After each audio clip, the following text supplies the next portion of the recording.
Salut les amis, j'espère que vous allez bien. Bienvenue sur Bold Fellowship.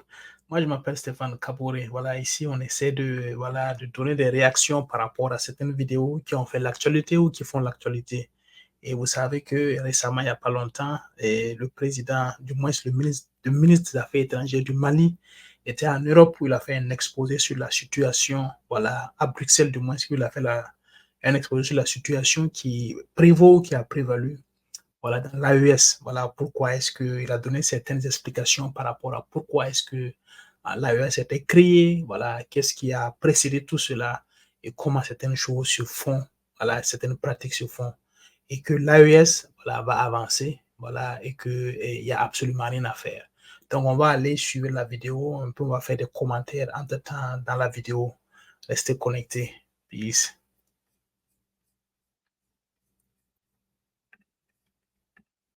Tout le monde veut la démocratie, c'est une valeur universelle, mais la démocratie ne peut exister que dans un État. Et nous, on n'avait pas d'État. On est en train de construire des États. Et nos interlocuteurs sont en train de préparer des élections. Donc, on ne peut pas se comprendre. Donc, je pense que ça nous a amené dans un différend extrêmement profond avec le reste de la région. Quand des pays sont en guerre, quand des pays sont dans la guerre pendant presque une dizaine d'années, et qu'on n'est pas en mesure de les venir en aide, il y a des choses qu'on ne peut pas imposer, il y a des choses qu'on ne peut pas voilà, dire de faire. Voilà, le minimum, le bon sens voudrait que d'abord il y ait la paix pour qu'on puisse parler d'élection. Puisque quand on dit élection, on parle de démocratie. Et quand on parle de démocratie, c'est la majorité. Et quand on dit majorité, on doit avoir tout le monde doit participer. En tout cas, tout le monde doit avoir l'opportunité ou la chance de participer. Malheureusement, ce qui se passe dans l'AES, dans l'espace AES, on voit que si on fait des élections à l'État, ou du moins à l'époque, si on faisait des élections à l'État, et ça allait être comme de la discrimination parce que ça sera seulement cantonné. Et on a vu comment des élections ont été organisées dans certains pays et que voilà, ça n'est pas arrivé à son terme parce que malheureusement, voilà, ça n'a pas été, la réalité n'a pas été prise en compte. Et voilà les résultats que ça a produit. Donc, on continue. Et des sanctions ont été imposées à nos pays. Ce qui me semble aussi normal, il ne faut pas qu'on pense que ce n'est pas normal.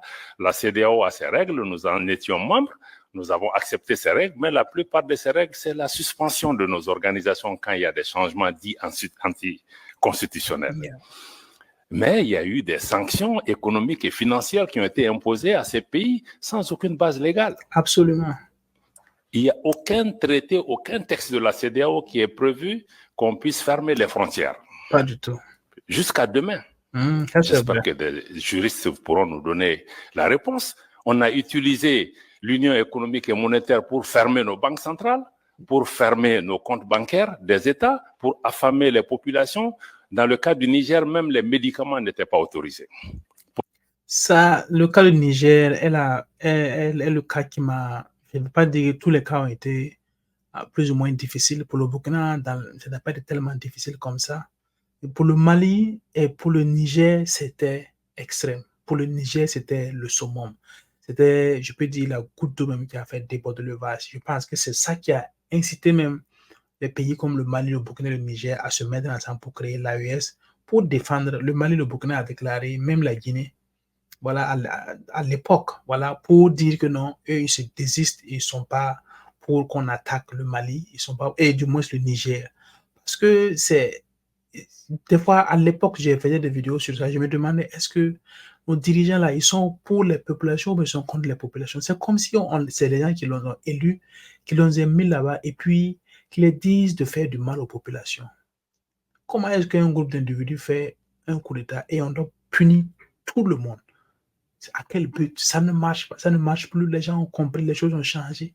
Et aujourd'hui, malheureusement, ça continue, même malgré qu'il y a eu ce qu'il y a eu, ça continue. Il y a certains présidents qui sont toujours dans la même lancée, qui font toujours la même chose. Vous voyez comment est-ce qu'on est? C'est quand même dangereux. Non, vraiment. Pourtant, l'article 4 du statut de la Banque centrale indique que la banque ne peut recevoir d'injonction d'aucun autre organe, fût-il l'organe des chefs d'État. Mais ça a été fait. Bon, je pense que ça a été des erreurs qui ont, de mon point de vue, touché à l'ADN même de l'organisation. Parce qu'une organisation qui est faite pour intégrer, si elle commence à désintégrer, elle attaque son ADN. C'est vrai. Et ça a créé un fossé entre nous. On a essayé d'expliquer à nos amis de la CEDEAO, la suspension ne veut pas dire ostracisme et exclusion. Je suis heureux que ma sœur Barbosa est ici. Elle était ministre des Affaires étrangères de la Guinée-Bissau. La dernière discussion qu'on a eue avec la CEDEAO, c'était justement à Addis Abeba, si je ne me trompe pas, en janvier ou février 2023. On a eu un échange avec elle. Elle était présidente du Conseil des ministres de la CEDEAO. On dit, si vous ne faites pas attention avec la politique des sanctions, on va aller vers une cassure. Parce que même si on est suspendu, il y a un minimum d'engagement. On dit, il faut que l'engagement reste sur 3 questions. 1, si vous discutez des questions qui touchent à nos pays, appelez-nous au moins pour 15 minutes. Écoutez-nous, on quitte la salle. Ça, c'est un minimum. Si vous discutez des questions de sécurité, ça ne peut pas se faire sans le Mali, sans le Burkina. À l'époque, j'étais avec, on était 3, ministre des Affaires étrangères, le Burkina, le Mali et la Guinée à l'époque. Et le 3e élément, on a dit, s'il y a des questions humanitaires, ça ne peut pas se faire sans nous. Yep. Et on nous a dit, mais pourquoi on a demandé ça? On a même accru les sanctions, on a ajouté les ministres des Affaires étrangères et même les chefs d'État. Ça nous a mené à la cassure. Et à partir de ce moment, nous, on a dit, bon, puisque nos chefs d'État sont sanctionnés, les ministres des Affaires étrangères sont sanctionnés, vous avez fermé la porte du dialogue. Donc, vous n'allez plus pouvoir aussi venir dans nos pays, sinon on ne peut pas aller chez vous. Je pense que ce sont ces erreurs accumulées qui nous ont amenés jusqu'à ce que, maintenant, il y a eu le coup d'État au Niger et la CEDEAO a décidé de faire une intervention militaire. Vous savez que quand on est dans une union, ça veut dire qu'il y a même un pacte de non-agression. On ne peut pas se lever. Bon, c'est vrai, même si un chef d'État est renversé, se lever un matin pour dire qu'on va attaquer un pays, pour la CEDEAO qui, depuis 20 ans, a une force en attente qui est toujours en attente. Ça veut dire, en réalité, ce sont des acteurs extérieurs à la région qui dictent leur volonté à la CEDEAO. Tout à fait. Je suis désolé de dire, même l'Union africaine, l'Union européenne a soutenu cette décision de la CEDEAO d'attaquer un pays souverain qui lutte depuis 10 ans contre le terrorisme. Ses frontières sont fermées. Quand vous attaquez le Niger, mais vous attaquez une armée, mais vous libérez les terroristes. Ils vont aller où? Au Mali, au Burkina, partout. Ça n'a pas besoin d'être un technocrate, d'être quoi que ce soit pour comprendre ce que ça allait poser comme conséquence. Mais comme tu as des gens qui sont déconnectés de la réalité, qui sont dans des trous dorés, qui ne savent pas réellement ce qui se passe, c'est ce que ça donne. Avec des présidents comme certains que je ne vais pas citer ici, qui étaient des va-t-en-guerre. On a déjà fourni comme ça, pour aller faire quoi? Pour aller semer la désolation. Pour quel but? Pour qui? Pourquoi? C'est des questions qu'on va toujours se poser. Mais vous savez, il y a quelqu'un qui a dit, le journaliste américain Tucker Carlson, qui dit que actuellement dans le monde, là, il y a 2 camps. Il y a ceux qui disent la vérité, il y a ceux qui mentent. Ce n'est pas le bien contre le mal, ce n'est pas quoi contre quoi. Pour lui, c'est 2 camps. Il y a un camp qui est en train de mentir, et un camp qui est en train de vouloir faire que la vérité éclate. Et j'espère, et du moins à première vue, quand on regarde les gens de l'AES, certains pays même dans le monde, voilà, sont dans la partie de ceux qui essaient de donner la vérité, qui essaient de dire la vérité parce que, voilà, et on ne peut pas continuer dans ce flou-là, dans cette opacité-là. Voilà, et malheureusement, il y a certains pays africains, au lieu de créer la solidarité comme on connaît chez les Africains, la solidarité qui a été toujours manifeste chez les Africains, malheureusement, c'est bien des pays africains qui veulent se décider à aller attaquer d'autres pays africains, qui servent de base arrière pour déstabiliser d'autres pays africains de part et d'autre. C'est triste, c'est dommage. Il faut que les Africains s'autodéterminent. Il faut que les Africains décident à faire les choses d'eux-mêmes. Il ne faut pas qu'ils continuent de se faire dicter certaines choses. Il ne faut pas qu'ils continuent d'être comme des marionnettes, comme des, je ne sais pas. Ce n'est pas normal. Aujourd'hui, l'Afrique est le continent le plus riche. On a cessé de dire ça. On cesse de dire ça encore et encore. L'Afrique a tout. L'Afrique a les ressources. L'Afrique a la main d'œuvre. L'Afrique a les cerveaux qu'il faut. Qu'est-ce qu'on attend? Qu'est-ce qu'on attend? Est-ce que ce n'est pas le moment? Est-ce qu'il n'est pas plus que temps? Est-ce que ce n'est pas maintenant qu'on doit vraiment se décider à construire l'Afrique? Est-ce que ce n'est pas maintenant qu'on doit se décider, voilà, à donner une nouvelle image de l'Afrique pour que ça, vraiment, pour que tout ce qu'il y a comme problème en Afrique diminue, pour que tout ce qu'il y a comme issue, pour que toutes ces guerres-là qui n'ont trop fait que durer s'arrêtent. Parce que c'est la misère qui contribue à ça. c'est la misère. Si les gens sont bien, s'il y a de la santé, s'il y a comme l'intégration et tout est développé, en tout cas, tout ne peut pas être développé, mais s'il y a un minimum, vous verrez que les gens vont s'adonner plus, voilà, aux activités qui, voilà, qui ne participent pas à aller faire du mal sur des populations paisibles. Vous voyez? Regardez au Burkina, regardez au Mali, regardez au Niger, regardez au Congo, regardez actuellement au Kenya. C'est la même chose, encore et encore une répétition. On dirait que c'est un curse, on dirait que c'est une malédiction. Ce n'est pas normal, ce n'est pas juste. Et tu n'as pas besoin qu'on te dise que vraiment, certains dirigeants africains, je me pose vraiment beaucoup, beaucoup de questions. On dirait un malheur. On dirait un malheur. On dirait que quand ils arrivent au pouvoir, c'est comme ça, ils arrivent en même temps avec un malheur. C'est triste. Donc, à partir de ce moment, on s'est dit que cette organisation commence à être dangereuse pour nous. Non seulement on punit nos populations, mais le fait d'être membre peut même t'amener à ce qu'on attaque le pays. Donc, c'est là que le Mali et le Burkina ont décidé que si la CEDEAO attaque le Niger, mais nous qui considérons que nous, on est entré en guerre contre l'organisation pour créer, le 16 septembre 2023, donc on a créé l'Alliance des États du Sahel sur la base de la charte du Liptako-Gourma. Mais on est en train de travailler maintenant pour aller beaucoup plus loin que ça. Pourquoi on veut aller beaucoup plus loin que ça? Ça, c'est la partie, on était dans la partie contre, comme tu as dit, c'est créer contre, mais ça, c'est juste expliquer le contexte. Mais en réalité, la partie pour, c'est que la région qu'on appelle le Liptako-Gourma, qui réunit les trois États, que certains ont appelé la zone des trois frontières, abusivement, mais cette zone est une zone géoculturelle et géographique qui existait depuis des décennies. D'ailleurs, il y a une organisation, l'autorité du Liptako-Gourma. Ces trois pays partagent les mêmes réalités climatiques, géographiques, culturelles et même sécuritaires. Tout à fait. Donc, on a décidé de mettre en place une communauté qui puisse nous aider, à assurer la sécurité, à lutter contre le terrorisme, parce qu'on lutte contre le terrorisme dans cet espace depuis longtemps, mais on ne pouvait pas le faire ensemble. Maintenant, on va le faire ensemble. Et contre tous les autres facteurs d'insécurité, le deuxième pilier, c'est de travailler à mettre en place une intégration économique poussée, parce qu'il y avait déjà un espace économique et géoculturel qui était là pour pouvoir travailler, pour renforcer la libre circulation dans nos pays, avoir des projets intégrateurs dans le domaine de l'énergie, dans le domaine des transports, dans le domaine des infrastructures. Bon, parce que nos pays sont physiquement aussi liés par beaucoup de réalités qu'on peut, et ces pays regorgent aussi des ressources minières, minéralogiques, de toutes sortes. Ne serait-ce que si on prend les ressources souterraines de cette région, c'est énorme. Personne ne voit le Sahel en tant que source d'approvisionnement de l'Afrique et du monde en ressources en eau.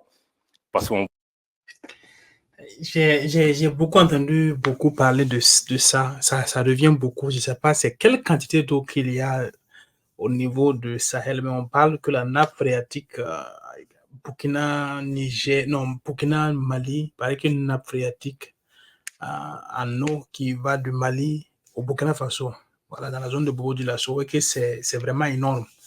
Voilà. Sûrement que les gens ont vu ça, et y compris d'autres ressources, voilà, et ils sont en train de convoiter. Et comment on fait pour exploiter, comme au Congo, semer le chaos, semer la misère, semer la désolation, voilà, et puis ça devient facile, voilà, c'est facile à exploiter, c'est facile à payer et à contrôler, c'est comme ça, généralement c'est comme ça, il n'y a rien à changer, rien à changer. Vous savez, la chose une chose que Thomas Sankara disait, que l'impérialisme est têtu.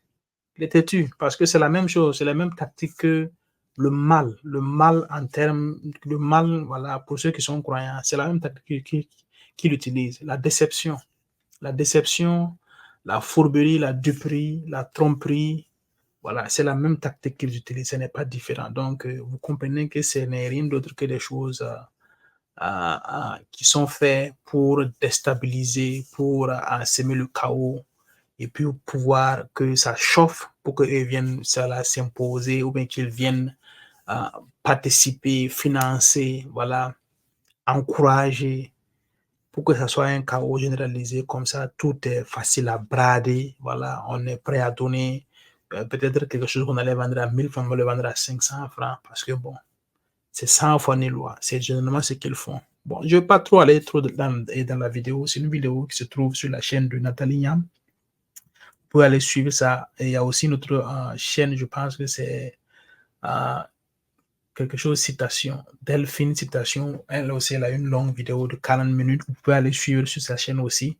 Voilà, pour vous faire une idée, voilà, de comment est-ce que les choses se font. Mais à la fin, il faut juste dire que il faut que les Africains s'unissent. Il faut que les gens du Sahel s'unissent. Les Africains en général et les Sahéliens en particulier, parce que ça va envoyer un signal fort à toute l'Afrique. Ça va envoyer un signal fort au monde entier. Voilà. C'est important. Il est important que l'Afrique s'en sorte. Il est important que le Sahel s'en sorte. Voilà. C'est l'avenir même du monde, je peux dire, que se joue en Afrique. On n'a pas idée de ce qui est en train de se jouer en Afrique. Si toutes ces forces-là sont en train de se bousculer en Afrique, c'est parce qu'il y a bel et bien une raison. Voilà. Et il faut que les Africains comprennent cela et prennent acte. Malheureusement, il y a toujours des apatrides, comme on le dit, il y a toujours des gens qui sont contre leur pays, qui travaillent pour déstabiliser, pour contribuer à déstabiliser leur pays. Et bien, qu'ils soient illuminés, qu'ils comprennent qu'ils sont sur le mauvais chemin et qu'ils reviennent à la raison. Il n'est jamais trop tard pour bien faire. Jamais, absolument jamais trop tard pour bien faire. Nous pouvons toujours bien faire. Voilà. Donc, il est très important que chacun sache, voilà, d'où il vient. Des fois, on peut ne plus être au pays, on peut ne plus être voilà, dans son pays d'origine, mais il est très important parce que là où nous sommes aujourd'hui, c'est peut-être parce que les gens se sont battus, les gens se sont donné corps et âme, voilà, et que nous trouvons que c'est intéressant, que nous avons quitté nos pays respectifs pour venir nous retrouver dans ces pays-là. Donc, on ne doit pas être en train de contribuer à déstabiliser nos pays parce qu'on a nos parents, nos familles, nos amis, nos enfants. Tout ça là, on a ça dans nos pays. Donc, c'est mieux, voilà, de contribuer à ce que nos pays grandissent, à ce que nos pays soient des pays qui sont où il est beau vivre parce que nous savons comment est-ce que c'est beau de vivre dans notre pays. Voilà. Donc, pourquoi pas ne pas souhaiter ça pour nos pays. Voilà. La chose la plus égoïste, c'est d'être loin de son pays et de contribuer à ce que son pays soit déstabilisé. C'est une des raisons pour laquelle je fais ces vidéos. Voilà. Je fais ces vidéos, je les partage et pour apporter mon soutien, voilà, pour donner mon point de vue, mes opinions, mais toujours pour être moi, je ne suis pas contre X ou Y, je suis pour le continent africain, je suis pour mon pays, le Burkina Faso. Toutes ces personnes qui vont contribuer d'une façon ou d'une autre à ce que l'Afrique émerge, à ce que l'Afrique bouge, nous, on sera toujours derrière eux. On n'a pas grand-chose à apporter, mais nos vidéos, voilà, nos points de vue, nos encouragements, voilà, tout ça, nos vidéos, on les fera pour encourager, pour parler, pour dire si c'est bien ou si c'est pas bien. On le fera. Voilà. Ce n'est pas grand-chose, mais c'est une contribution. Et c'est très important. Chacun joue son rôle. Voilà. Donc, bien de choses à vous. Voilà. Moi, je m'appelle Stéphane Kabori et ça, c'est Ball Fellowship. Peace.